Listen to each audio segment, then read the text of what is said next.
Hello everybody. I recently reviewed the brachial plexus and I found a bunch of really useful mnemonics, so I thought I would put them together in a video in case it would be helpful for anyone. So the first thing is a trick to draw the brachial plexus. So we know it starts from C5, C6, C7, C8, T1. After you have your roots, you're going to draw two Ys. A Y starting from C5 and C6 across the page, like that. And then a Y at the bottom from C8 and T1.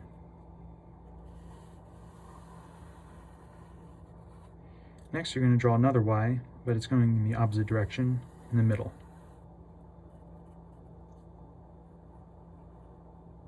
After that, you draw two E's.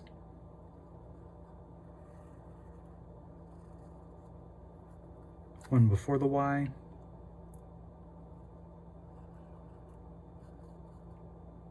one after the Y. Next, you just draw a line there, and you're good.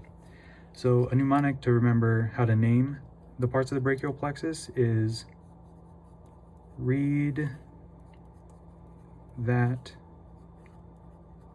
dang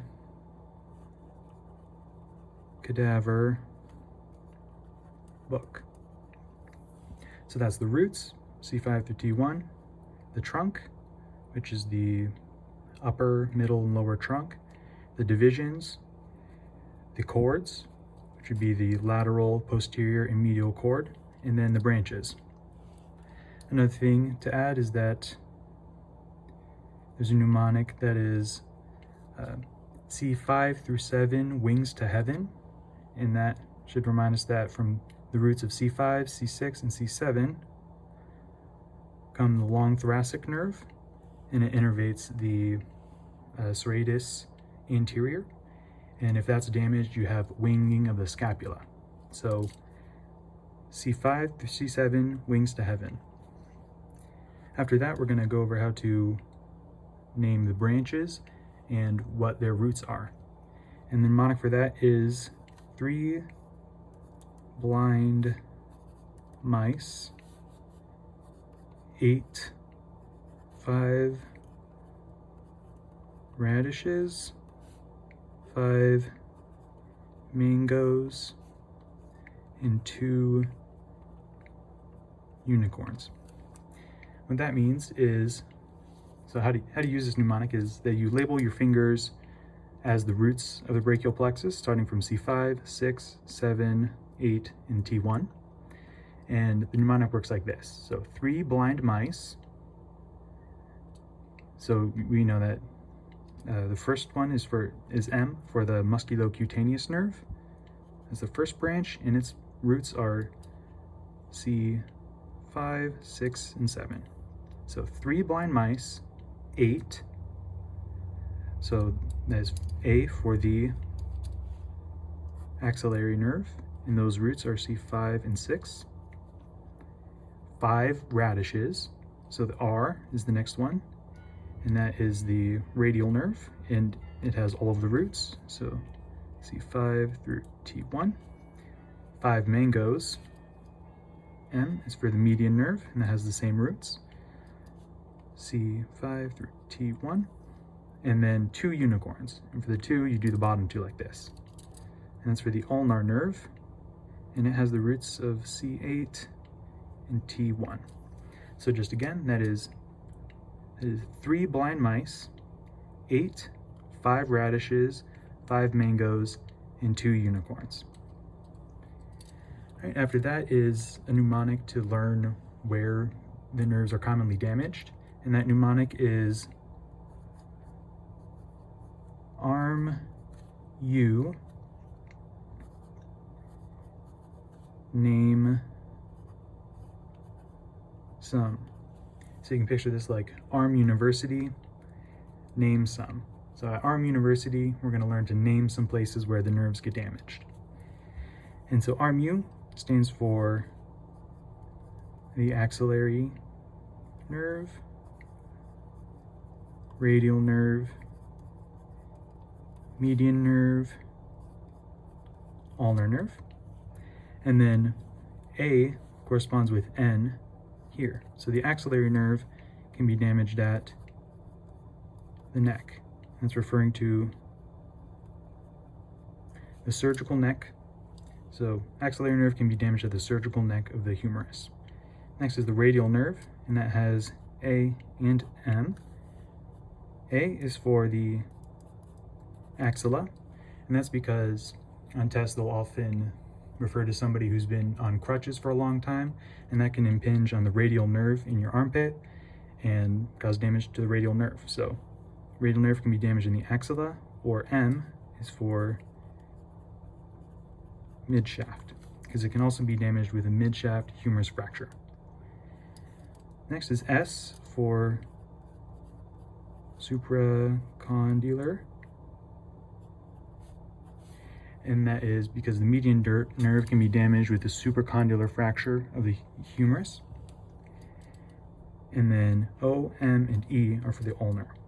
O stands for outstretched, and that's because a fall on an outstretched hand can damage the ulnar nerve if you break the hook of the hamate. So that's damage of the ulnar nerve with breaking of the hook of the hamate because of an outstretched hand. Next is M and E, and that is for medial epicondyle. That's because the ulnar nerve travels posterior to the medial epicondyle, and if that's fractured, then you can have damage of the ulnar nerve. The next mnemonic is a way to remember what happens when you damage these nerves, and that is using the same mnemonic, arm, U. A still stands for axillary, and so when you damage the axillary nerve, you'll have trouble with abducting your arm. That's because the axillary nerve innervates the deltoid, and it's a muscle that helps abduct the arm. Next is the radial nerve, and that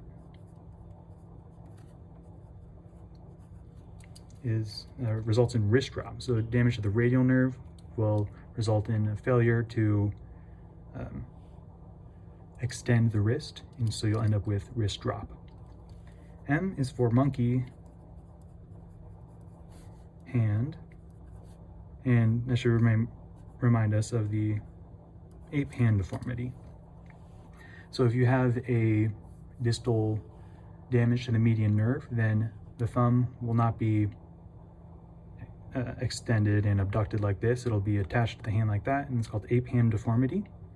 And then you can also get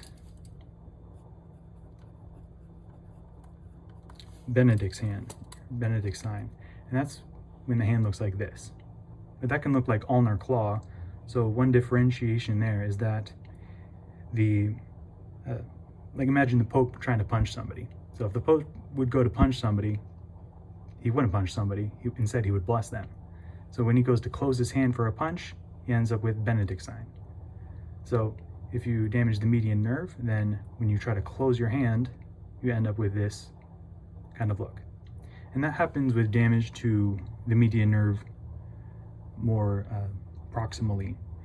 So with median nerve damage, you get the ape hand, or if it's a higher up damage to the median nerve, then you get Benedict's hand when you try to close your hand. And you can remember that Benedict's happens when it's higher up because you can imagine that the Pope is high up in the Catholic Church. And then U is for ulnar claw, and that looks similar like this, but the difference there is that this happens when you try to open your hand. And little mnemonic to remember that is DO, so distal open. So a distal injury of the ulnar nerve will result in an ulnar claw when you try to open your hand. That's it. Hope it helps somebody.